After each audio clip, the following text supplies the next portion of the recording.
ഭീകരവാദത്തിനും മതതീവ്രവാദത്തിനുമെതിരെ സിപിഐഎമ്മിന്റെ നേതൃത്വത്തിൽ കൊച്ചിയിൽ അഗ്നിജാല സംഘടിപ്പിച്ചു. പഹൽഗാം ഭീകരാക്രമണത്തിനെതിരെയുള്ള ജനകീയ പ്രതിഷേധമായി കൂട്ടായ്മ മാറി. ഇടപ്പള്ളി ചങ്ങമ്പുഴ പാർക്കിന് സമീപം നടന്ന കൂട്ടായ്മ MK സാനു മാസ്റ്റർ ഉദ്ഘാടനം ചെയ്തു. പഹൽഗാം ഭീകരാക്രമണത്തിന്റെ പശ്ചാത്തലത്തിൽ നടന്ന അഗ്നിജ്വാല കൂട്ടായ്മയിൽ നൂറുകണക്കിന് പേരാണ് പങ്കുചേർന്നത്. ഇടപ്പള്ളി ചങ്ങമ്പുഴ മെട്രോ സ്റ്റേഷൻ മുതൽ ഗവൺമെന്റ് LP സ്കൂൾ വരെ നിരവധി പേർ കത്തിച്ച മെഴുകുതിരികളുമായി അണിനിരന്നു. പ്രൊഫസർ MK സാനു ജ്വാല തെളിയിച്ച് ഉദ്ഘാടനം നിർവഹിച്ചു.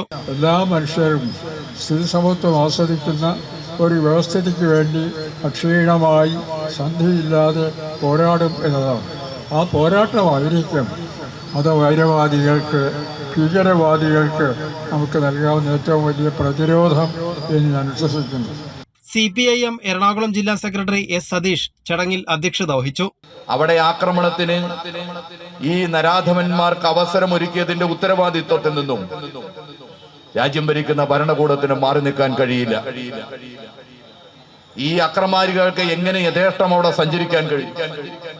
കൊലപാതകം നടത്തി ഒരു പ്രയാസവും കാണാതെ എങ്ങനെ അവിടെ നിന്ന് രക്ഷപ്പെട്ടു പോകാൻ കഴിയും?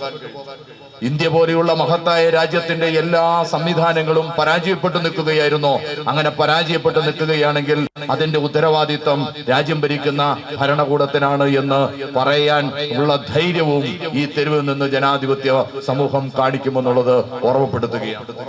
നേതാക്കളായ Elamaram Kareem, doctor Sebastian Paul, K Chandranpillai, M Swaraj തുടങ്ങിയവർ പങ്കെടുത്തു. മനുഷ്യജീവനുകൾ കരുവാക്കി തീവ്രവാദ പ്രവർത്തനം നടത്തുന്നവരെ ഒറ്റപ്പെടുത്തണം എന്ന സന്ദേശത്തോടെ എല്ലാവരും ചേർന്ന് ലഹരിവിരുദ്ധ പ്രതിജ്ഞയും എടുത്തു. കൈരളി ന്യൂസ്, കൊച്ചി.